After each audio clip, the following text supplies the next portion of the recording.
Hindi pa tayo tapos sa farm life, Bieros. Isang fruitful experience ang hatid din na rito.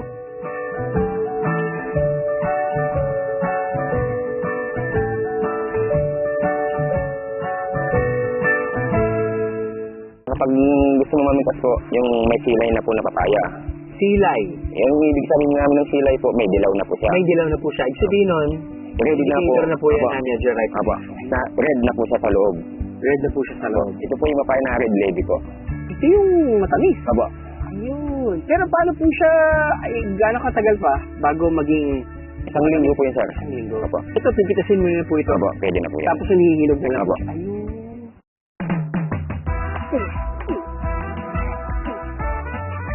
Pag bilog kasi, hindi masyadong matamis po yan. Kasi manibis lang yung, ano yan, yung laman niya. Laman niya. Ang mahaba kasi, makapal po yun. Oo. Tapos sinabi niyo po sa akin to, pagkatapos po natin kunin yung bilog, hindi naman ko pitasin niyo siya, tapos ito po yung papabayad niyo po sa akin. Kasi hindi matamis. Pero matamis po, pero ano nga siya, manipis. Sinabi mo na kuya eh. Kaya,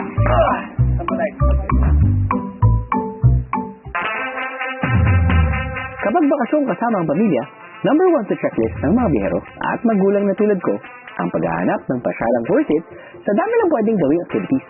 Kaya naman pasok sa listahan ng Biyahero-approved family vacation destinations, ang 6-hectare adventure camp na ito sa Orani, Bataan.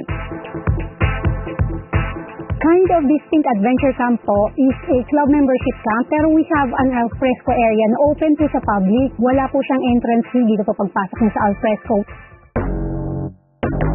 Perfect bonding activity ang kanilang pedal go-kart at biking na 300 pesos for 30 minutes.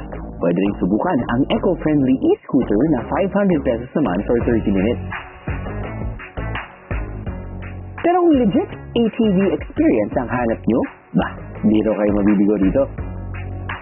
Aabuti ng 2 oras kung tatapusin ang kanilang trail na dadaanan sa Palayan, Kagubatan, Ilog, at Rough Road. Ako, napaka-intense.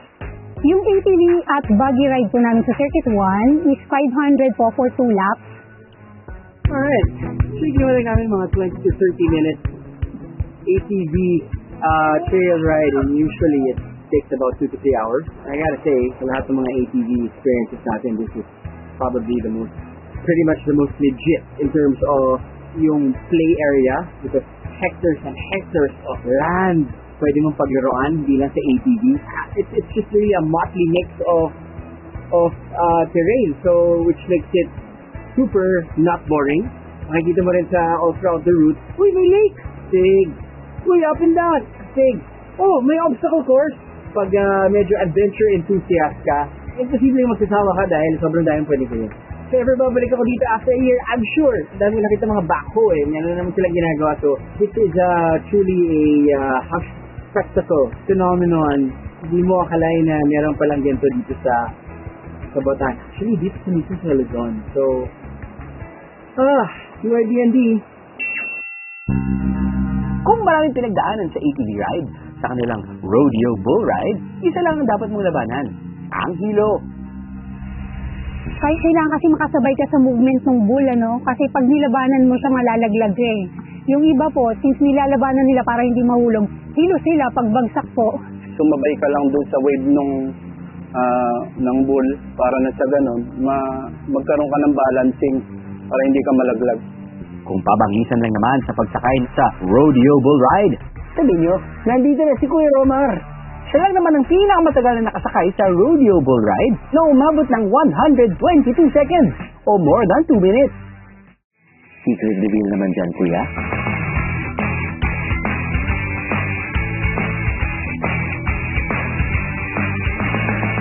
Ang KDR Adventure Camp po is a perfect destination for your family vacation. Pwedeng-pwede po siya for any age. Ang aming mga adventure dito, talaga namang mag-e-enjoy po. Ang Bayan ng Morong ay binubuo ng 5 barangay kung saan ito ay binigyan o pinagpala ng mga magagandang tanawin na dinadayo ng ating mga turista. Bukod sa natural na ganda ng lugar, madali ring puntahan ang falls na ito sa Morong, Bataan. Mula sa parking area, kailangan lang maglakad ng 5 minuto papunta rito. Sus, no sweat.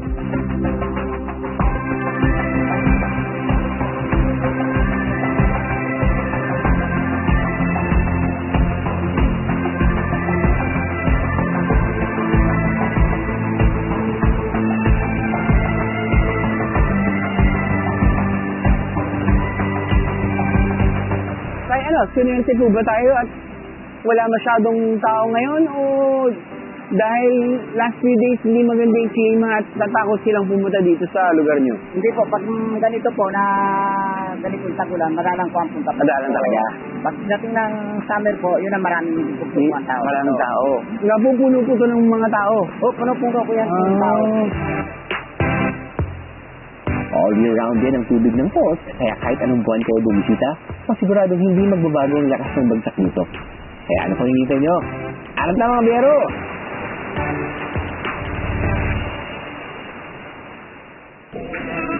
Rainy season man, all year round ang pwedeng subukang adventure dito sa Bataan. Stress-free at hassle-free dahil ilang oras lang mula Maynila. Six, liglig at legit na thrill ang pwedeng maranasan ng lahat. At wala nang masasaya pa sa biyahe kung kasama ang buong pamilya. Indeed, family time is the best time.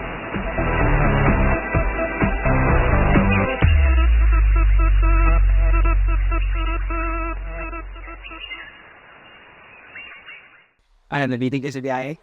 God! All you gotta do is just subscribe to the YouTube channel of GMA Public Affairs and you can just watch all the Behind the Drew episodes all day, forever in your life. Let's go! Yeehaw!